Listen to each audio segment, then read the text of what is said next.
Okay, thank you. It's 3:30. I am going to call the meeting to order. Roll call, Brian? Here. Sue? Here. And Smith is present. We have one non-public. It's going to be session 1 under RSA 91A32A. So I make a motion to go into non-public session 1, RSA 91A32A. Do I have a second? Second. Roll call, Brian? Yes. Sue? Yes. And Smith is yes. Non-publics for one session. 3:31. Sorry. All right, you guys go in the other room now? 55 minutes. Meetings always happen outside of this. It's true. It's true.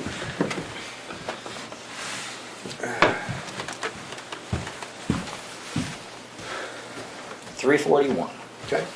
I make a motion to re-enter the public meeting. Do I have a second? Second. All those in favor? Aye. Aye. Okay.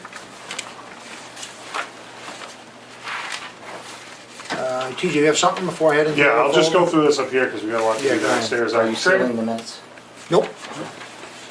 Transfer station gate has been installed, and this week they'll be finishing up the finishing touches, just so that's operational. This will, a lot of people have asked why. We're doing this to eliminate the possibility of one of the vendors coming in with the haulers during the night, because they come in at 2 or 3 in the morning sometimes.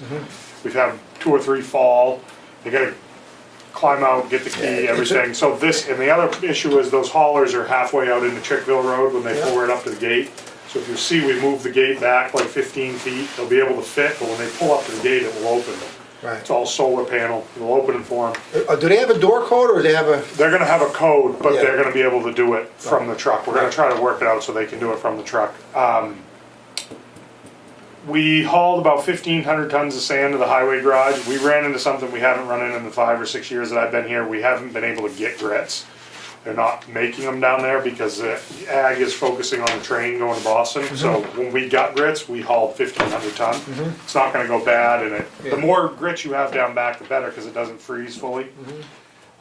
We had to have a new pump put in one of our wells, one of our big gravel pack wells. While we had that done, they went down with a camera and looked at the screen. Yep. And the company said that it was the cleanest screen they'd ever seen, even on like a residential. So that's That's pretty the good news. quality of the Quality water. water, yep. New Hampshire DES this year required us to have 2 annual reports. We did a new, if everyone remembers back, Dennis and I went down to Concord and did a post-closure plan and got into the 21st century with the transfer station. We have a permit by notification, and what that, just to refresh a little bit, what that allows is the board can make changes to times, they're open, operating hours, they Yeah. can, whatever we take in for commodities, and we don't have to go through the state. So I had to do an annual report for January 5th and January 5th only, and then send in another one for the new permit. Crazy. So that's done. Neil and the highway department's they've been pushing back, getting ready for the melt off, because it's gonna start melting, the roads are they're gonna try to get it pushed back. People are asking why we're pushing them so far back. Further you get them back, the better the road dries out. It's getting time for road postings. The board and myself and Matt are gonna have to just watch the weather and monitor roads, because once it gets to a point, we're gonna have to. This year's probably gonna be a long one. We're gonna be doing some tree work on Granite. And the last thing is the police department. The office is, I would say, 95% finished. The chief in his department has done a lot of hours worth of work to make that police department the way it is. We did hire someone come in to do some work, but really the chief is here. The whole town has worked. The highway department, them especially, have worked to get everything moved out, everything organized. The highway department built an office. We had it painted today. It's really close, and that gives Oswald an office. I just got a phone number for an epoxy floor. It's very, very cost effective. We're worried about putting anything on that floor because it has radiant heating, so like a rug or something might make moisture. So this epoxy is what they said was the way This to is go. for the office space? For the office space, just to have something on the floor. But I just want to say that he's done a lot of work on his own time on the weekends. Yes, you have, chief, and thank Really, you. really good Appreciate job. it. Job, chief. Yes, That's sir. it for me. Okay. Dallas, I know it's not public input, but you did have a question. He may have answered my question. Yeah. I wasn't sure, I couldn't figure out whether you were talking about the town well or the well at the. Oh, transfer no, it's station. at. No, when you said that, our yeah, town good well, one point. of That the was a good big point. giant gravel packs, we lost the pump in it. Yeah. That's the town well. Yep, Okay, we lost so the it wasn't the transfer station? Nope, it was one of the wells down at the boat ramp. Yeah. Okay. Yep. All right, that's what I couldn't, I was Yeah. trying to figure out, like, No, cause you just- started out talking about transfer station and then you went Yeah. into the Yeah. well. and I was Yeah, like, I tried to get it through. I actually have the email. If I can figure out how to send it to anyone that wants to see it, you can see that. Oh, you have an camera. image? Yeah. Oh, that's Well, no, cool. it's a video. The How whole deep thing. is the well down there, Dibby? It's pretty deep. I Is don't it? know, but it shows the whole way and it's clean. Yeah, nice. All right, let me go on. So you wanna hit your financial record? Go ahead. Check voucher totals. Payroll for week ending February 27, 25. Pay date 3/4/2025. Wages $39,837.78. Payroll taxes $12,866.11. Total payroll $52,703.89. Accounts payable, weekend in 2/27/2025. Accounts payable general fund total, $161,077.22. Water, $403.77. Sewer, $1,626.26. A recreation revolving fund, $567. Total accounts payable, $163,673.99. Total fund payments, $216,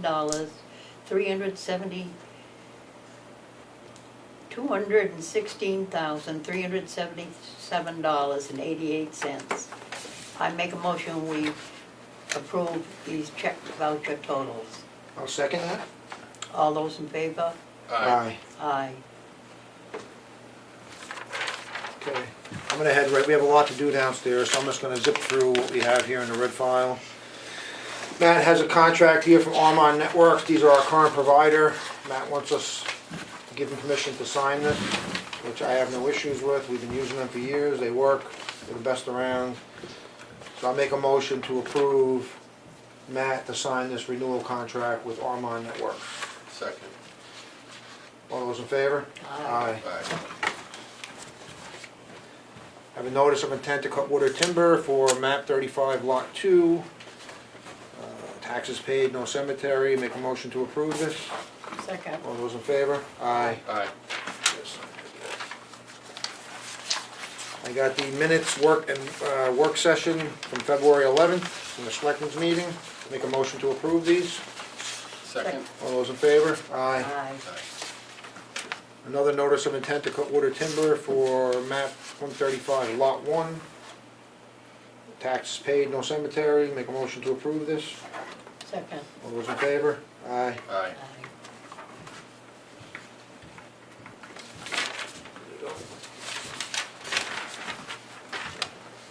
I have 1, 2, 3, 4,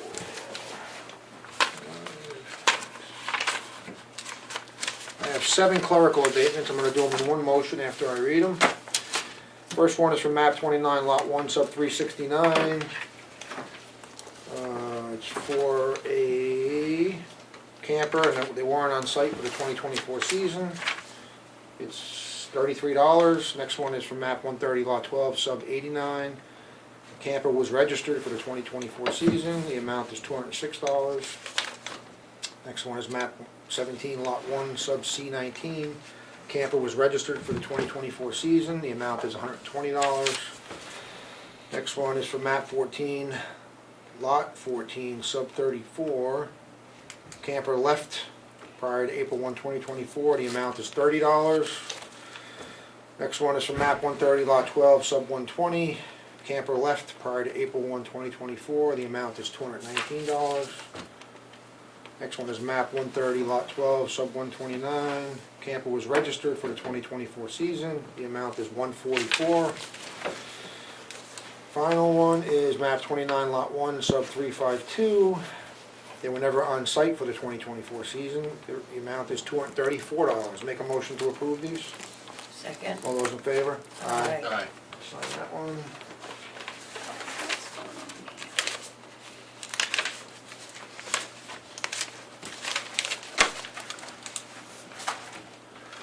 Of an excavation tax in the amount of $26.56 for map 244, lot 2, 16 Polly's Crossing Road. Make a motion to approve this.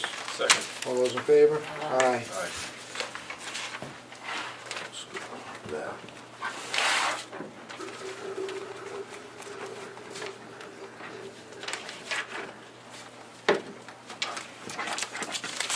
We got $16 or 1,600? For $26.56, the Oh. excavation tax? Yeah, $26. $26. $26.50. Thought you said $16. Yeah. I have another notice of intent to excavate. This is for Polly's Crossing, map 244, lot 2. Probably the same thing. Let me see, might be a different lot. Yep, same. This, it's just an intent to excavate for map 244, lot 2. Make a motion to approve this. Second. All those in favor? Aye. Aye.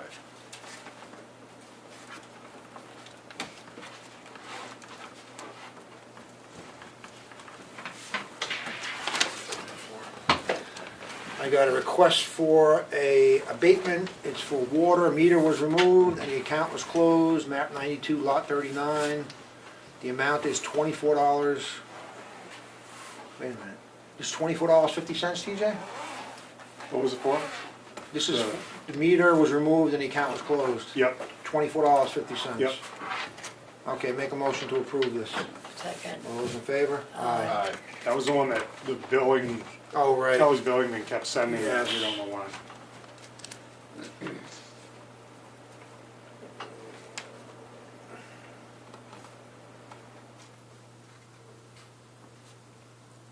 This is a NHDRA Municipal Property Bureau Equalization Assessment Certificate. This is requested to be signed and approved by our assessor, Chad.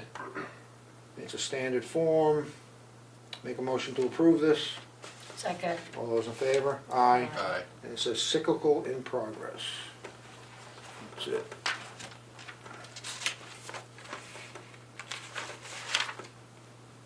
This is a yield tax levy in the amount of, let me go through it's map 217, lot 14, 22, 23, 19, 88, and 1, in the amount of $6,946.35. For timber harvest, make a motion to approve this. Second. All those in favor? Aye. Aye.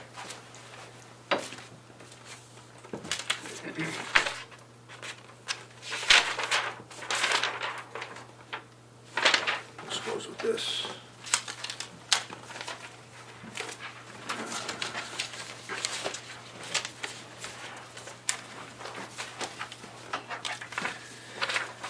So I have a request here. This is from the Ossipee Conservation Commission.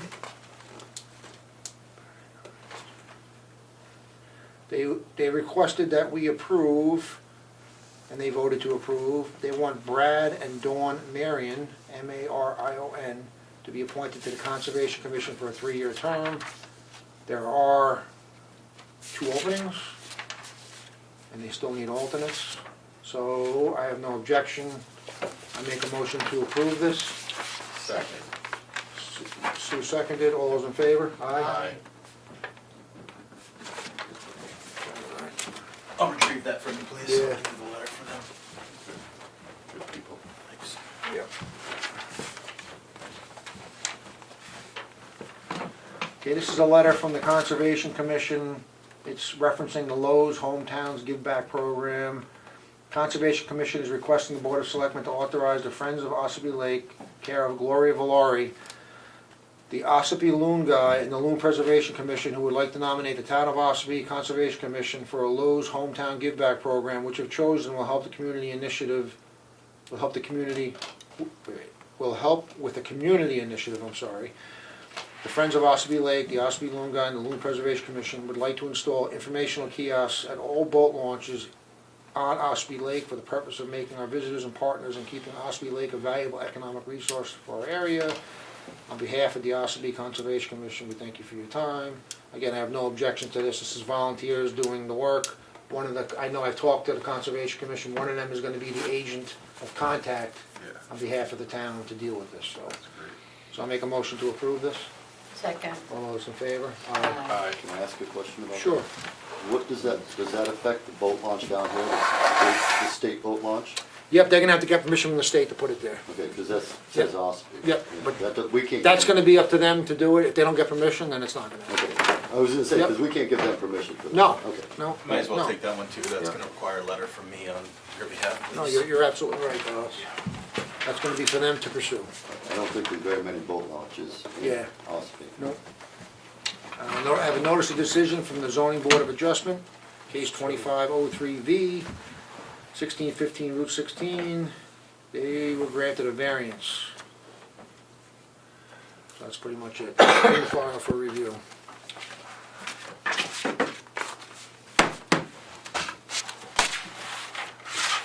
That went nice and quick. What I have, the rest is gonna be for downstairs. Do you have anything more for up here, TJ?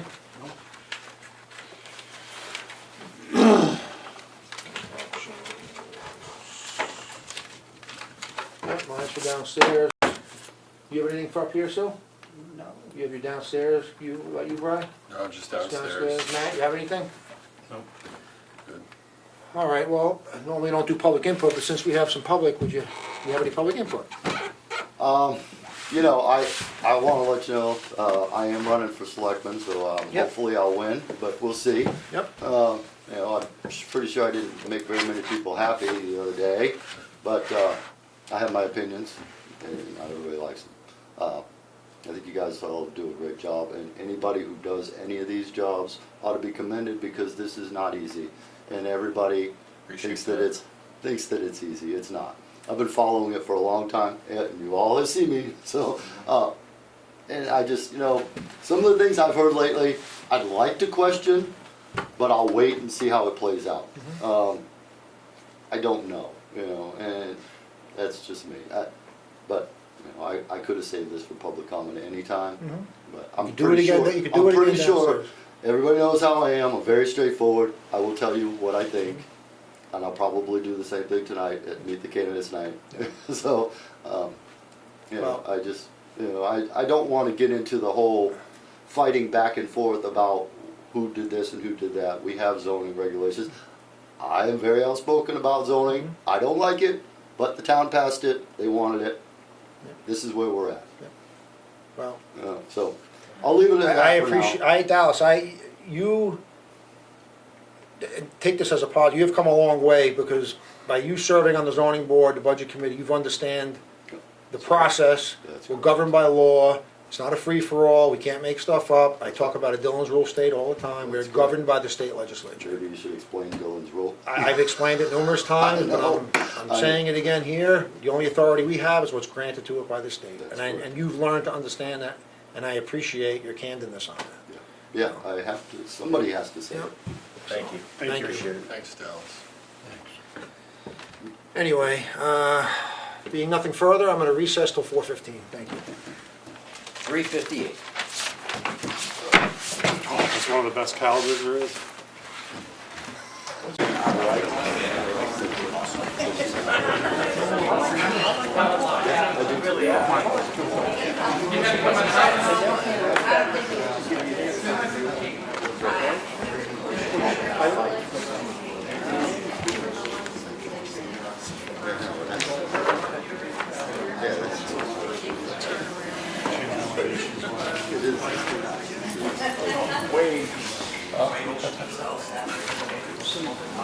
Is, TJ, everyone here that's supposed to be here? Yeah, we're good. Excuse me, sir. Ed, you ready? Yeah, but I want. I was here. I'm gonna give a I'll little even let you tap. use my hat. Thank you, everyone. Take it. 4:15, I'm gonna reconvene the meeting. Please stand for the Pledge of Allegiance. I pledge allegiance to the flag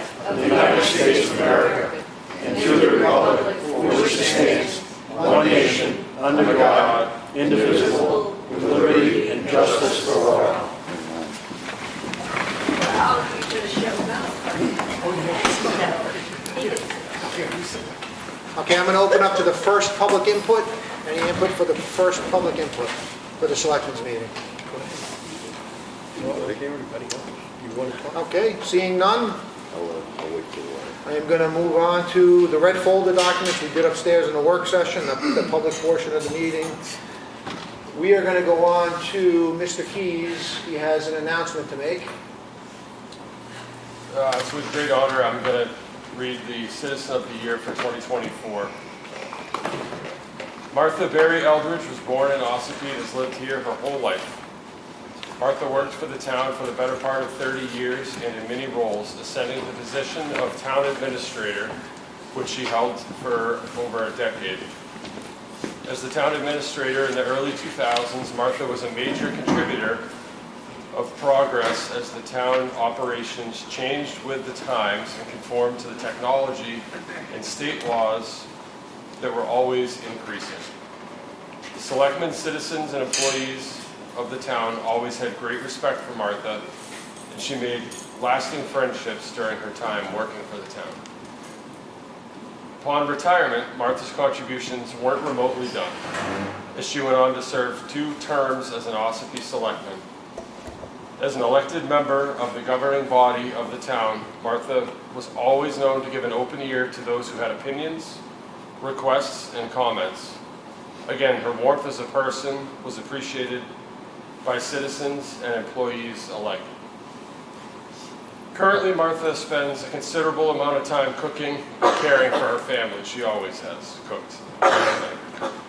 And traveling to watch grandchildren and great-grandchildren participate in sporting events. Her counsel continues to be sought as one of the most respected and experienced citizens in this town. We are honored to present the 2024 Citizen of the Year to Martha B. Eldridge.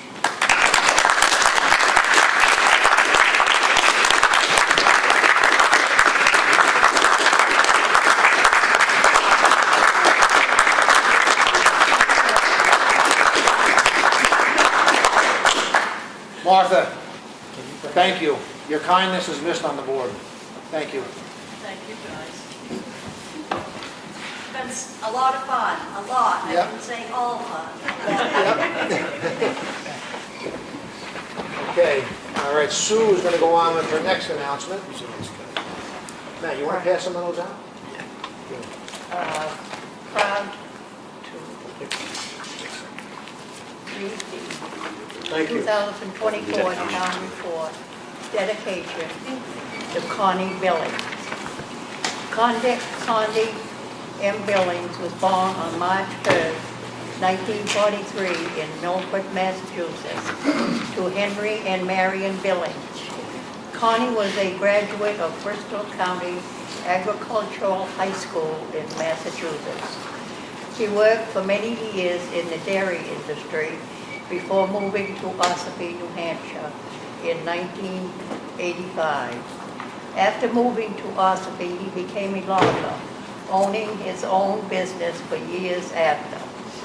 Connie also passionately and meticulously served on several boards for the town of Ossipee, including many terms as a planning board member and decades as the chair of the trustees of trust funds. Connie held a strong love for his children and family. He beamed with pride for his children, and those that knew him could tell that his children were his livelihood. Close friends and family knew Connie well as a simple, stubborn, self-sufficient man. Regarding his involvement with town government, Connie was a tedious local legend. He was determined to give his best to the town of Ossipee. He was persistent in his beliefs and resilient in ways that made his strength and toughness shine through. He shared his knowledge and wisdom to those around him. His involvement and presence will be surely missed. The Ossipee Board of Selectmen.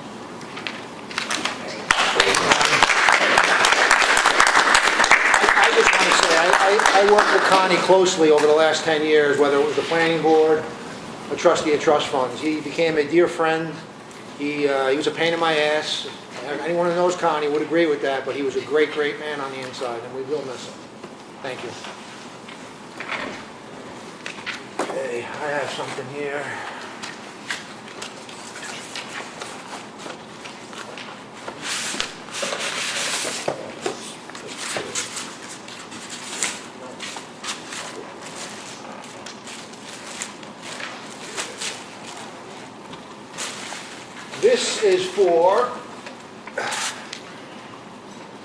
This is for Susan J. Simpson, Ossipee Selectmen 2019 to 2025. Sue has served this town for 25 plus years working in the Selectmen's office as a secretary, and then she has done 2 terms here serving the people of this town as a great selectman. And on behalf of the board, we want to thank you for all your service that you've done. Thank you, Sue.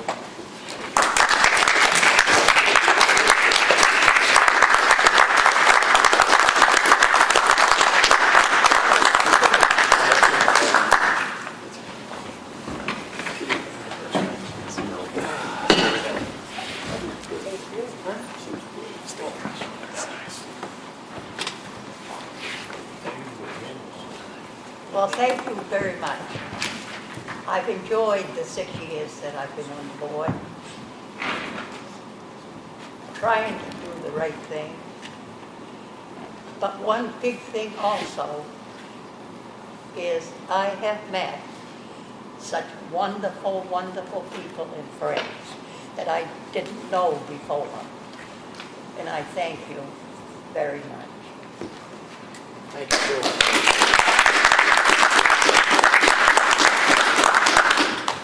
All right. I'm going to speak quickly to some of the warrant articles that we received. I spoke about this in previous meetings. We have a public hearing on one tonight.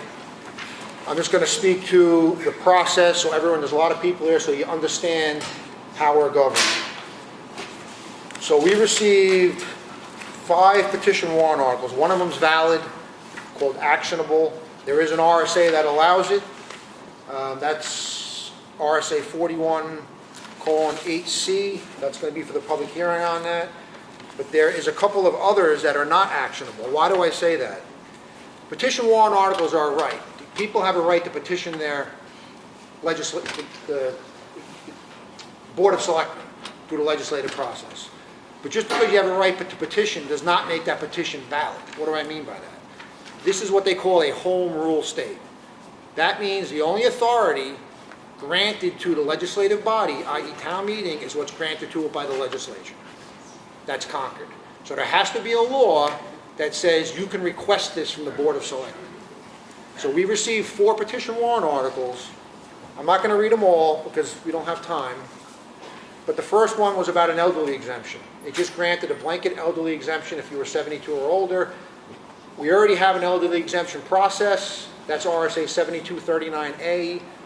There already is a process with limits that are set at town meeting, and it's as authorized by the state legislature in Concord. So this warrant article, it's on the warrant, but it's non-actionable or not legal. The next one would be to recognize an outside group, the Ossipee Mountain Artisans Group, to recognize them. Again, not legal, not actionable. The other one is to have selectmen meetings at 6 p.m. This board, not this board, previous boards have tried later night meetings. You may get a couple of extra visitors for the first few. No one shows up. They go back to what works for the town and the town employees, which is this is a business meeting to conduct town business. I love it when I see people in the audience. I think it's wonderful. But late meetings don't necessarily trigger that. Our planning board meetings are at night. Our zoning board meetings are at night. All our budget meetings are at night. And the only people who show up are the ones that are part of the agenda, meaning the general public just doesn't show up. So night meetings are not a cure or a fix. So this warrant article, again, is non-actionable, even if it passes, meaning it's not legal. You can't mandate that on the board. The other one is separation of conflicting positions in town government, the same thing. Not actionable, not legal. You can't dictate to the board how to manage the town unless there's a law in Concord that says you can put a warrant article in to mandate that the town takes this action. So these warrant articles will be on the warrant. They're actually, if you look, they're in the town report, but they're not actionable. They will be voted on, whether they're tabled, definitely postponed, or voted up or down. They're just not actionable. So that was just covering those warrant articles again. Any questions on that, just so there's no confusion what the Dillon's rules state, the authority, just so there's no confusion when people leave here. I want to make it clear that no one's rights are being violated. We are following the law as prescribed by the state. Can I ask a question? Sure, Dallas. I just want to make sure I understood you correctly. Yep, We can vote on it, yep, it can pass the town, and we can't do anything about it. Correct. Because the state overrides the town on that. decision. 100% correct. Okay. I just wanna That's the make sure I Dillon's rule state concept. The only authority the legislative body has is what's granted to it by the legislature. You can't make stuff up at town meeting. And I understand because the state makes up a lot of rules. I Right. don't always agree with them. Exactly. I've made it quite clear I don't agree with the state. They've got like 1,300 right now. Bills going through the house. Yeah, oh, I know that, yeah. So- I'm down there listening to them. Yeah, and it's horrible. Go ahead. So if I had a problem Yep. with what was going on in town, it would behoove me to go to the state and get them to say I'm right, and then come down and tell you. Correct, so So there is a process. correct. If you want to create a law, you have to petition your state representative or senator to create a bill, which then has to go through the entire legislative process to become law, which will then dictate to the town how to act. That's exactly correct, thank you for that. Go ahead, Chris. I would imagine this may come up at the town meeting on the 12th. Is this information out there for people to read ahead of time? I guess I'm into proactive communication. Would it be for the board or the town to send out an email or a letter to people stating what you just said? So you don't get a lot of confusion and misunderstanding of what's going on. And so we could walk into that meeting knowing full well that these 4 articles, they're legitimate ones, but we're powerless at doing that. I just feel if you get that out in front of people before they walk in the door, it's going to be a smoother meeting. Yeah, go ahead. So I kind of vetted that same thing, Chris, with the town attorney. He was pretty clear, and no, we don't, we want to be limited to steering people too much on that, but that's why the town attorney will be at the town meeting and speak this. You'll hear it from the horse's mouth, but he was not, he didn't authorize any communication. Other than that, he made it very clear that would be his role at town meeting to talk about the legalities. So, So the attorney would be the one that would communicate that to everybody? Yeah. Okay. Yep, at town meeting, he'll be there. I talked about, this is my 3rd meeting that I hit on this, explaining it. That's why I'm repeating myself, because I want to have transparency, so people understand that this is the process that you're going to be walking into. I just want to make that meeting go smooth. Yep, no, and I appreciate that, but the town attorney will be there to ensure that the law is clearly communicated. Go ahead, sir, state your name. Derek Hines. Hanging in there. To change the hours, we'd have to introduce a bill to legislature. Correct? So, To change meeting hours, to get it mandated by the state, we Yep. have to, yes, you'd have to have a law, a bill become law that would be called enabling legislation, that would say, if the legislative body voted for a meeting time and that meeting time was chosen, then the selectmen would have to follow it. So that is partly correct. okay. Yep. Now, my question is, we would submit that bill through you, aren't you You'd a have, state representative? yes, you could request me to submit a bill, you could request a senator to submit a bill, you could request any state representative to Now, submit a would bill. you be able to vote on that? Because it seems to be a conflict of interest. Of course Because you've I would. already established that you don't want it. Yes, I could vote on that, but if I want to be blunt with you, a bill like that would never pass out of Concord. Wouldn't even stand a chance. That's called micromanaging at the local level. This is the peculiarity in Concord, where they talk about local control, but then they mandate certain things in certain ways through the legislative process. So, Oh, okay. yeah. I so- understand. yep. Any other questions? Seeing none, I am going to go on to 2 items of business here. I'm going to hit this one. So I have a letter I drafted, I'm going to read to the public, and it's dated March 3rd, 2025. Bear with me, I'm going to read it slow. It's titled, "Where Were They?" It's deeply saddening and unfortunate to witness the damage social media is doing to our beautiful town. It has become a platform for the bitter, the broken, the mentally struggling individuals where lies, slander, and vitriol are perpetuated without any accountability. Our town is a reflection of the larger national environment we're seeing today. For these reasons, I choose not to engage in the game of lies called social media. I, along with many hard-working town employees and citizens, have been viciously attacked without cause by several individuals. These individuals have done nothing but defame, ridicule, and embarrass themselves by spreading hatred and bitterness, making outlandish claims that make it seem like we're living in some kind of alternate reality.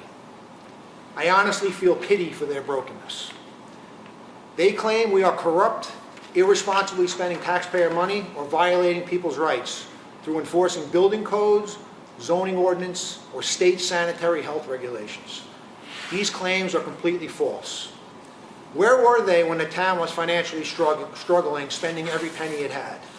Thanks to our diligent work, we have now grown our unassigned fund balance to $2.7 million as of the last audit. Where were they when the town was, where were they when the town was giving illegal tax exemptions?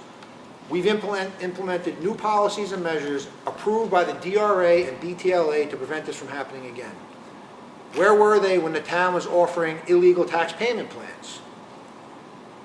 We have put a stop to this practice and will now deed properties after 3 years of unpaid taxes as required by law. Where were they when the town wasn't enforcing zoning ordinances? For decades, residents have suffered and endured living next to unsafe and dilapidated properties. We're now enforcing zoning laws, which is the will of the people, the legislative body. Where were they when we were borrowing money twice a year on the tax anticipation notes just to pay our bills? We haven't needed to borrow money for at least the last 5 years, which speaks to the town's improved fiscal health and sound financial management. Where were they when our police department was operating like it was still 1950? We've since hired a professional, accountable police chief who is modernizing the department with updated equipment, facilities, and policies. Where were they when we streamlined the finance office and the building and zoning office, saving in excess of $100,000 per year? Where were they when the transfer station budget was growing exponentially? We have since restructured that facility, eliminated 2 full-time positions, saving taxpayers over $150,000 per year annually in operating costs. Where were they when the water department was mismanaging funds, using sewer funds to cover water expenses? We have since separated these accounts as required by law and streamlined operations, cutting 1 full-time position, saving nearly $100,000 per year. Where were they when the highway department was running out of money by October? Thanks to our public works director, we have implemented smart spending practices, including transitioning a truck driver to a full-time mechanic, purchasing new equipment when necessary. As a result, we now end the year with a surplus. The success we've seen hasn't come easily. It's the result of following the law, having dedicated employees, and the perseverance to keep pushing forward. I truly hope and pray that our town can come together for the future. Self-explanatory. I have no questions on that. You want to make a motion? I just wanted to say thank you, at least you verified that we can afford 2 more selectmen for all the money we've saved. Thank you. Want to make a motion on this? I make a motion that we put this on the town website for clarity. I second that motion. All those in favor? Aye. Discussion? Nope, it's not public input yet, sir. I'll open up for public input when I'm done. I have another letter I'm going to read here. This is for the public record. This is, I'm going to start off, excuse me. Mr. Brown has made basic accusations both online and in the news media that the Ossipee Board of Selectmen, through their agent, zoning officer Jonathan Smith, violated the rule of law. The town is currently enforcing certain zoning violations against Mr. Brown in Superior Court. In both forums, Mr. Brown continually misstates the facts. Based upon an inspection authorized by the district court, the town's position is that Mr. Brown is living in an RV in violation of the Ossipee zoning ordinance, Article 4.9. which was enacted by the voters and is applicable to all residents, including Mr. Brown. The town's court enforcement action was prompted by Mr. Brown's occupation of the RV and his related installation and use of a cesspool, which has a high probability of contaminating your groundwater. Absent the required approvals from NHDES. The town believes that Mr. Brown is violating the Ossipee zoning ordinance Articles 4.1 and 4.9.2, as well as New Hampshire's Water Pollution and Waste Disposal Law, RSA 485A. Ossipee zoning officer Jonathan Smith did not trespass as stated by Mr. Brown. Rather, his inspection was authorized by an administrative inspection warrant issued by the district court. These facts have been upheld by Superior Court Order 212-2024-CV-00100. If you have any questions or would like to file a complaint about ongoing zoning violations within the town, please call 603-539-4181, extension 5. I make a motion to send this letter to the Conway Daily Sun to have it placed as a letter to the editor from the Board of Selectmen. Second. You second? All those in favor? Aye. Aye. Thank you. And thank you for bearing with me on that. Okay. Make sure I got all my business here.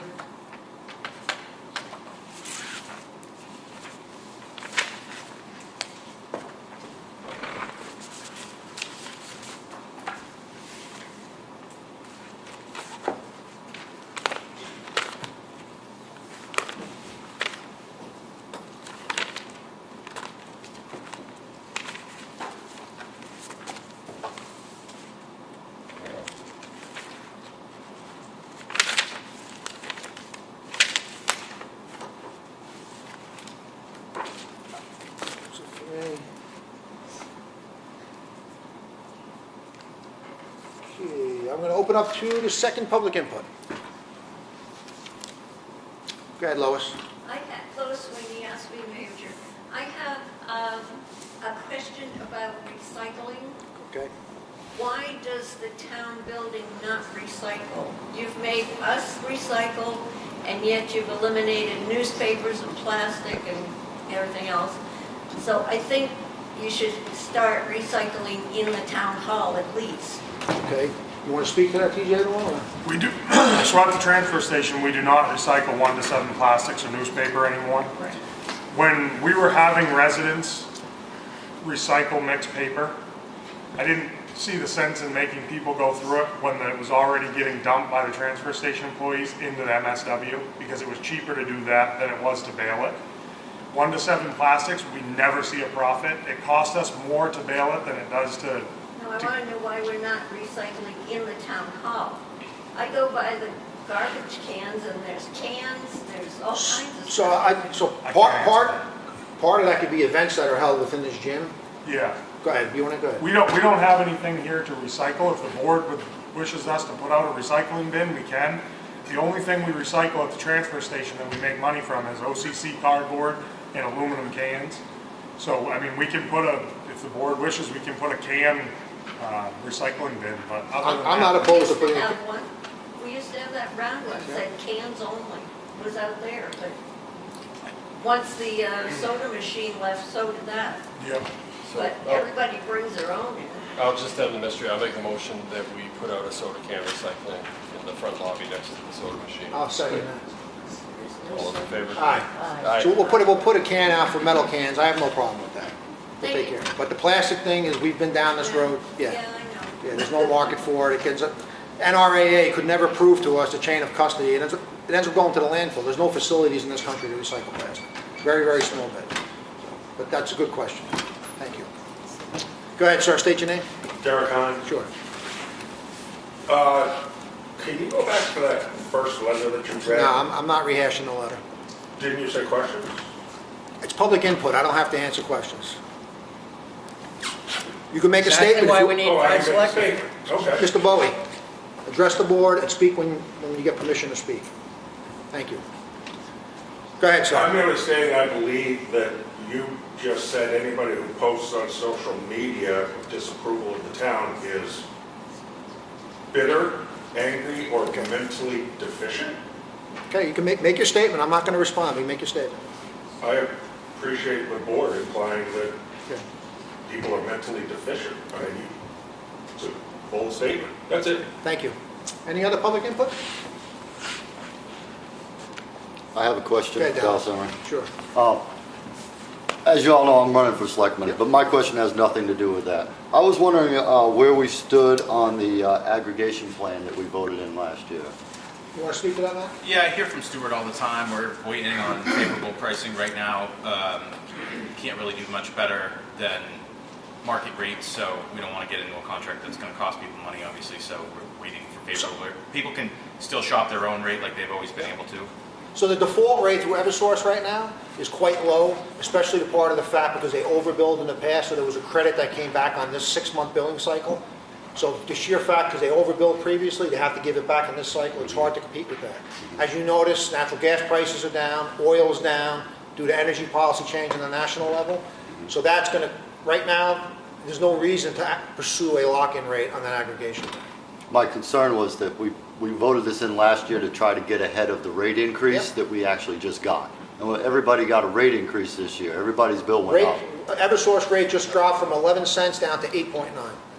No. Yes, it did. I got a notice in the mail when they told us they were raising our rates. That's not absolutely not true. That's the delivery portion, not the supply. Okay, I get it, but hold on, Dallas. I understand. Delivery and supply are two different things. Delivery is the Right. lines. That's separate from supply. The only thing we deal with is the supply side on the aggregation program. Right. That's it. And So they we raised can't the have rate. no, but we can't control the delivery portion rate. We can't have no say over that. I believe that I'm just, in my head, Yeah. I believe that we were trying as a town to get ahead of You that. can't get ahead. The delivery is a delivery. It's separate from I the supply. understand that, but that's what this was all about. No, not yet. No, it wasn't. It's about the supply portion, not the delivery portion. Okay. That's, you gotta separate those two. And I understand. I just know that the rates did go up because the Well, bills. and that's why we're watching them. Yeah, we would have to be willing to put people into a higher rate today than they're Right. currently paying in order to lock something in. It didn't make sense to do that. Okay. So should we like get out of it? No, because there's no risk for sitting in it. It's one of those things, you don't have to act on it. It's an option. Okay. Yeah. I just want to understand Yeah. it because No, I it's know an we option. voted on it and I thought, in my head, I thought the idea was to get ahead of any increase that It was is, coming. and Stuart watches it. We get updates from from Stuart, he watches it. And right Okay. now, for the reasons I just told you, you can't compete with that when there's a credit that came back from previous billing cycles to lower this month. It's 6-month increments for Eversource. Okay. All right. You answered my question. Yep. Any other public input? Okay, Star, state your name. Derek Hines. Yep. I was reading about the rail trail and I'm confused. Why are we committing $75,000 to it and then going after grants? Isn't that kind of putting the cart before the horse? No. Why wouldn't we go for grants first? We're not. There is a granting process being applied through the LRPC through Phil Valari, and we're putting $25,000 towards it. Okay, I didn't see that change. No, it's been $25,000 since the beginning. Okay. Okay, any other public input? Go ahead, Chris Can I Ellis. speak to this point? Sure, just address the board, please. I am co-chair of FORT, which is the Friends of the Ossipee Rail Trail, and yes, we are asking for $25,000. Like most fundraising, if you go to foundations, or you go to companies, or you go to individuals, the first question they ask you is, what's your town doing? And I've had this experience with Constitution Park, where we've raised a significant amount of money because we got money from the town last year. So they've got to see you're in the game before you can go to the foundations. The foundations are not going to give you money just without no commitment from the town. So that's why we're asking for a $25,000 grant to begin the process to going out. In fact, this week, we're going in front of the Lakes Region Planning Commission to ask for a significant grant from them. And we want to tell them that we're going to the town as well. So that's the purpose behind that. So that $25,000 won't be spent unless the grants are there to cover the rest of it? Well, the $25,000 will be used to, it requires a little bit of money to get going on these foundations. You have to put in some time and effort to do that. We're not getting paid by any stroke of the imagination, but they want to see that the town has said, okay, you're going to set aside $25,000. We'll come back with hundreds of thousands of dollars, we hope. That's the game plan. Okay. Thank you. Okay, Mr. Bowie. So which side of the rail trail, which side of Route 16 does it really start on? There's a discrepancy. So it starts from Moultonville Road, right here, where you know where the freight house is? Right here? north, all the way up to Route 113 in Madison. Okay, where does it cross? 16? Yeah, across 16. That's the plan. Well, it follows the tracks. Okay. Yeah, by the golf course. That's the first crossing. That's like 2.9 miles from that point to by the golf course. Gotcha. So in other words, if it goes by the golf course, that means it's got to cross Route 16. Correct. So how are we going to stop traffic? That's why you have engineers and smart people, civil engineers, that determine these things. From what I understood, it has to start on the other side. No, that's not correct. No, that's not correct. If you read the bill, and if you read the reports up from DOT, it's from Moltenville Road to Route 113. I think we've had a bunch of people killed on Route 16. I think that's really not a great idea. Thank you. The first phase goes from Moltenville Road to Route 16. It's 2.7 miles. 2.6, I said 2.9. That's the first phase. Correct. Thank you. Good, sir, ma'am, state your name, please. I'm just wondering, now, these rail trails are pretty much just snowmobiles. I mean, people can't hike them, people can't, use their bicycles or anything else. They're not using it for anything else but snowmobiles? No, so the purpose is for walking, cross-country skiing, bicycles, the snowmobile, all your non-motorized activity outside of snowmobiles during snowmobile season. Yep, so it's going to encompass everything. Go ahead, Mr. Bowie. So when the rails are all picked up and all that metal is kind of salvaged, who gets the contract for that? That's going to go through the whole DNCR process. Those questions, I appreciate them, but that's through the DNCR process, because the whole point of the bill was to force DOT's hand to make a decision. Get off the pot, make a decision, because for 5 years, they got nowhere. So I put this bill forward, it became law, unanimous through the House, unanimous through the Senate, signed by the governor. So who collects the money? Hold on. Would you let me finish? Stop interrupting me. Thank you. That process is going to be the transfer from DOT to DNCR, Division of Natural and Cultural Resources. They oversee all the recreation in the state. That's going to allow them, the Bureau of Trails, to actually do something with it. Right? So this is a long-term process. This doesn't happen overnight. That process that scrap salvage is going to be offset to go towards the construction part of that rail trail. And who manages that? This is going to be through the state, through DNCR. Okay. Yep, that's what I'm telling you. DNCR, the transfer is from DOT to DNCR. Okay. It's not going to be managed by the town. Okay. Okay, Dallas. Can I ask about that? Sure. I just want to make sure I understand, because I like to understand things. So the rail trail will go through, we're going to put up $25,000 to guarantee some kind of a grant through the state or through whoever. And then they're going to they may rip out the tracks. Exactly. I want them to keep the tracks and put a trail beside it. That's my opinion. The tracks are not usable as they sit. I understand that, but that's besides the point. They could be. Because this could actually get taken away from us later on down the road by the state. We could put a bunch of money into this, and they could come in and say, we're taking it back. So that is true. With any DOT transfer of an active rail line, which is now abandoned, the state always has the last right to take it back. It's never happened in the history of the state. Every time, I'm just making it clear to you, every time a rail line has been abandoned, and there's a reason why they become abandoned. Last train went through in 1962. They become abandoned for a reason, because it's no longer a viable use. I just want to make sure everybody's clear that it's not ours. It's what? In the end, it's not ours. We pay for this, but it's not ours. Of course not. Can I speak to that? Go ahead, Chris. Please. Dallas, you raise a good point. And I understand now is the term called circular engineering.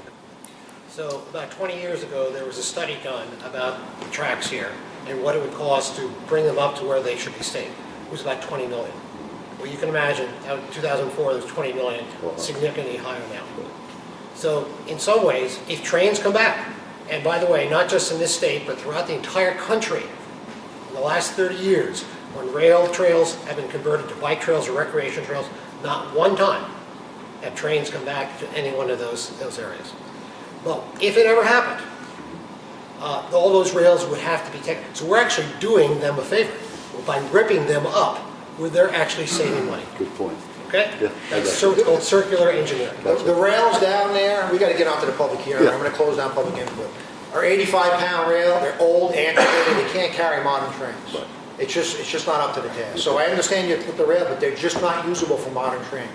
The trestles, every rail crossing, road crossing, they estimate up to $100 million if they wanted to rehab that section, going all the way north to Conway.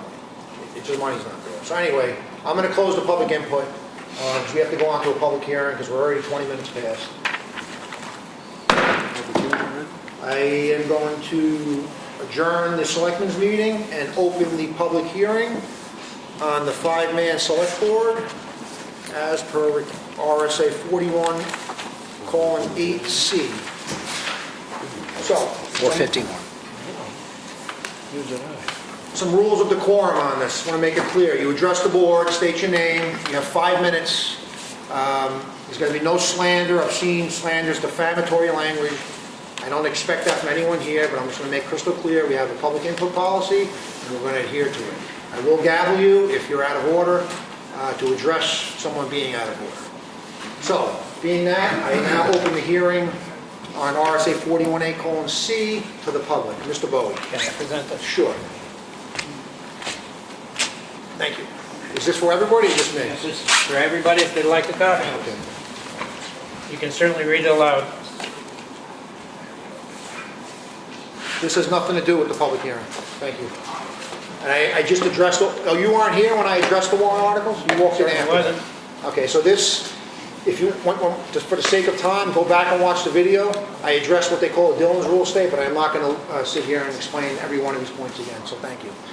Getting back to the hearing at hand, any public input on the proposed five-man board as presented? Go ahead, Mr. Bowie. So that's going to be on the ballot, correct?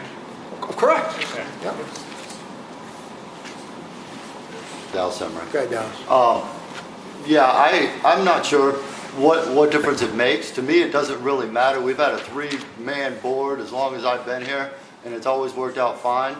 But if people really want a five-man board, it does not hurt my feelings any. We do have to come up with a few extra bucks. I mean, I did quote it was 11,000. I think I said it's actually 20,000 split three ways right now. Would we be taking that same number and splitting it 5 ways, or would we have to add on to account for the other 2 people? I'm not, this is not a Q&A, I'm just going to let you be heard. Well, I'm just asking, I guess in general, maybe I don't, I'm wondering if that's the case. Yep. Thank you, Dallas. Okay, Chris. I'm going to say at the outset, I'm here to listen. I have no stake in the game. I'm curious what people think about it, but on the social media today, I did read a post that every surrounding town had 5 board members. So I was curious. So I went and I checked the websites for 14 surrounding towns, including Ossipee. Now, unless they have changed and they haven't updated their website, this is what I found out. There are 8 towns that have 3-man boards, 3-person boards. There are 6 towns that have 5-person boards. So it's not every surrounding town. So 8 have 3, 6 have 5. And you may ask me, what about population? Ossipee sort of in the middle of the population. We've got Conway, we've got Meredith, we've got Wolfboro, we've got Moultonboro, there's Wakefield, there's Ossepee's right sort of in the middle of all 14 of those towns in terms of population. So I'm just putting out there, that's the facts, and I did the checking today. Thank you, Chris. Go ahead, Barry in the back. I'm sorry, I'll get you next. West Ossipee. So I've been here for just over 30 years, and we've always had, obviously, 3 selectmen.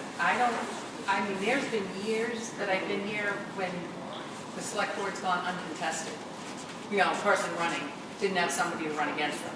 My fear is that if we raise it to 5, you're not going to get maybe the quality of the select board that we want. My fear is that you would win by default without actually having to have any stake or experience or any of that. So I would highly recommend that it stays a 3-person board, so that you have a competition. We want to have the best selectmen sitting on the board. So whether you have meet the candidates tonight and they get to speak to what they want to do, what they want to change, how they want to work for the town, opposed to someone just going, well, no one's running, so let me just do it and throw my hat in the ring, just, for kicks and giggles. So that's my concern with expanding the board. I mean, maybe down the line, I don't know. I mean, if we have more people that show interest, I mean, it seems that we have more people running this year than we have in the past. But I think 2 years back when Sue was running, nobody ran against her. It was uncontested. So I just don't want to settle for a selectman. I want somebody to be able to run and be qualified to be a selectman in the town. Thank you. Thank you. Next public input. Bruce, go ahead. Bruce Stewart, Ossipee. I would concur with Marie. I just feel that, look at the boards, being a planning board member for the past 5 years, that there are a lot of times that we just don't have. Bruce, can you hold on a second? Can you keep it down in the back, please? Or take it outside. We're hearing you up over here on the table. Thank you. Go ahead, Bruce, I'm sorry. That's fine, thank you, Mr. Chair. As I said, just to concur with Marie, that it's really hard to find people who are actually vested in putting in the time and the effort that's going to be involved in a board, not really understanding the real responsibilities that are inherent to those positions and the amount of time that you really need to devote to them in order to not do a disservice to the town's people. I would say, going to a 5, and I'm not even sure, I just heard about this, so I just wanted to come in and listen and find out what this was really all about and what the catalyst was for someone to put forth a warrant regarding this upping the membership of the select board from 3 to 5. I feel very, very happy and content with the board that we've had. I feel that they're vested individuals. I'm extremely happy with what I've seen from you, Jonathan, through your involvement with the town, you taking the lead in the select board, understanding our current RSAs and understanding New Hampshire law. I think it's something that you're, for me anyways, during the planning board, was a great resource to access in order to clearly define decisions that we were making on people of the town. And that's all I have to say. I'm happy with a 3-member board. Thank you, Bruce. Any other public input during this hearing? Okay, I don't see any further. Mr. Sweeney. Oh, sorry, Mr. Sweeney, you did have your hand up. Correct. I apologize. I'm all in favor of 3-man board. And one of the things that makes me sway that way is the number of people who volunteer to do service for this town that are on 3 and 4 other committees because of why we can't get the people. I don't, if you want 5, 10, 20, doesn't matter. But right now in this town, and I'm one, I won't volunteer. I got other stuff to do. Okay? I pay taxes, I'm a good American, but I'm not coming and sacrificing my life like you people. And most of you sitting here on. 5 is not the answer. Get 3 good ones, and you'll get your stuff pushed through. Thank you. Thank you. Any other public input? Okay, seeing none, does the board have anything they want to state on this? Or no, you don't have to, it's your choice. No? Brian's no, Sue? No? So I'm just going to address a couple of things. So here's an analogy. Obviously, I'm a state representative. Ossipee has 4,300 people. Currently, you have 1 state representative for every 3,500 people. So if you do the math, comparing it to the State House, you have 1 selectman for every 1,400 people, roughly. I would think that's pretty good representation in comparison to what we have at the State House. And here's another thing. Many of you know I lost my last election. I didn't go home and cry. Yes, I was upset. I didn't cry. I didn't claim it was unfair. I didn't claim it was, not right. No, I said I'm going to run next time. I worked harder. I campaigned. I put in a lot of effort, and the good people of this town voted for me and entrusted me to sit here again, and I'm grateful for that. And I really am. I mean, I do enjoy this job. It comes with heartaches, but it takes discipline. It takes time. It's not just showing up on a Monday. I talk to those 2 guys every day. Every single day I talk to them. All day. all day. You're always reading a law, an RSA, something to stay abreast to changes. It's not easy. And we do make mistakes, but we follow the law. So a 5-man board is not the solution. A 3-man board with competition, you campaign, you fight for it, and if you win, good for you. If you don't win, you come back next time and you fight harder. That's the solution. I mean, at the end of the day, you want quality over quantity. It's really that simple. You don't want numbers, you want quality people sitting here, people that will put the time and passion into the position, because that's what it takes. So, that's all I have to say on it. Nothing else? Okay, seeing nothing further, I am going to close the public hearing. It looks like at 5:01. Thank you, everyone, for your input. I appreciate your time. So, Mr. Bowie, go and watch the video. I addressed all this then, but the legalities of it. So I'm not blowing you off. I just didn't have time to address them again. Watch the video. Ballot, let the voters decide. Well,